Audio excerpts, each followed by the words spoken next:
La sixième planète était une planète 10 fois plus vaste.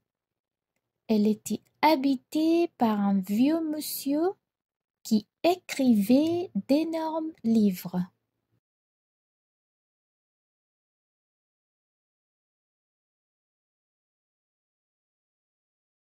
Tiens, voilà un explorateur, s'écria-t-il quand il aperçut le petit prince. Le petit prince s'assit sur la table et souffla un peu. Il avait déjà tant voyagé.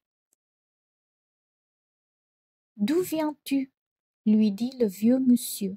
« Quel est ce gros livre » dit le petit prince. « Que faites-vous ici » ? « Je suis géographe » dit le vieux monsieur. « Qu'est-ce qu'un géographe ? C'est un savant qui connaît où se trouvent les mers, les fleuves, les villes, les montagnes et les déserts. »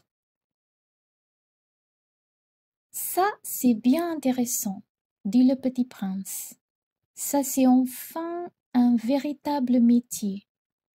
Et il jeta un coup d'œil autour de lui sur la planète du géographe.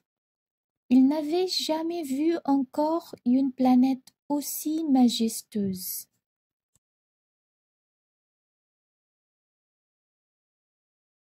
Elle est bien belle, votre planète. Est-ce qu'il y a des océans?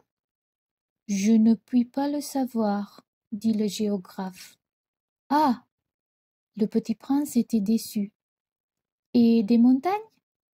Je ne puis pas le savoir, dit le géographe. Et des villes, et des fleuves, et des déserts? Je ne puis pas le savoir non plus, dit le géographe. Mais vous êtes géographe. C'est exact, dit le géographe. Mais je ne suis pas explorateur. Je manque absolument d'explorateurs. Ce n'est pas la géographe qui va faire le compte des villes, des fleuves, des montagnes, des mers, des océans et des déserts. Le géographe est trop important pour flâner. Il ne quitte pas son bureau. Mais il y reçoit les explorateurs. Il les interroge et il prend en note leurs souvenirs. Et si les souvenirs de l'un d'entre eux lui paraissent intéressants, le géographe fait faire une enquête sur la moralité de l'explorateur. Pourquoi ça? Parce qu'un explorateur qui mentirait entraînerait des catastrophes dans les livres de géographie. Et aussi un explorateur qui boirait trop. Pourquoi ça? Fit le petit prince.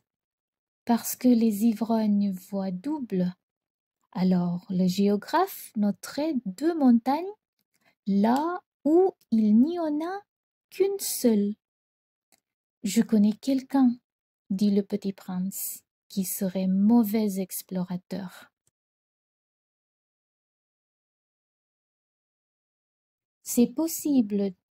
Donc, quand la moralité de l'explorateur paraît bonne, on fait une enquête sur sa découverte. On va voir? Non, c'est trop compliqué. Mais on exige de l'explorateur qu'il fournisse des preuves. S'il s'agit par exemple de la découverte d'une grosse montagne, on exige qu'il en rapporte de grosses pierres. Le géographe soudain s'émut. Mais toi, tu viens de loin, tu es explorateur. Tu vas me décrire ta planète. Et le géographe, ayant ouvert son registre, tailla son crayon. On note d'abord au crayon les récits des explorateurs. On attend pour noter à l'encre que l'explorateur est fourni des preuves. Alors, interrogea le géographe. Oh, chez moi, dit le petit prince, ce n'est pas très intéressant. C'est tout petit. J'ai 3 volcans, 2 volcans en activité et un volcan éteint. Mais on ne sait jamais.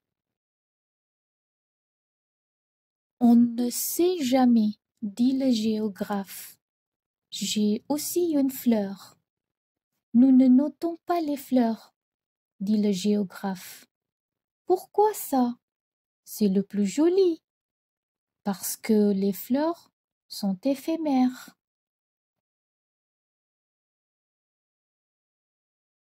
Qu'est-ce que signifie éphémère? Les géographies, dit le géographe, sont les livres les plus précieux de tous les livres. Elles ne se démodent jamais. Il est très rare qu'une montagne change de place. Il est très rare qu'un océan se vide de son eau. Nous écrivons des choses éternelles. Mais le volcan éteint peuvent se réveiller, interrompit le petit prince. Qu'est-ce que signifie éphémère? Que les volcans soient éteints ou soient éveillés, ça revient au même pour nous autres, dit le géographe. Ce qui compte pour nous, c'est la montagne. Elle ne change pas. Mais qu'est-ce que signifie éphémère? Répéta le petit prince qui, de sa vie, n'avait renoncé à une question une fois qu'il l'avait posée. Ça signifie qui est menacé de disparition prochaine. Ma flore est menacée de disparition prochaine? Bien sûr, ma flore est éphémère, se dit le petit prince, et elle n'a que 4 épines pour se défendre contre le monde. Et je l'ai laissée toute seule chez moi. Ce fut là son premier mouvement de regret. Mais il reprit courage. Que me conseillez-vous d'aller visiter? Demanda-t-il. La planète Terre, lui répondit le géographe. Elle a une bonne réputation. Et le petit prince s'en fut, songeant à sa fleur.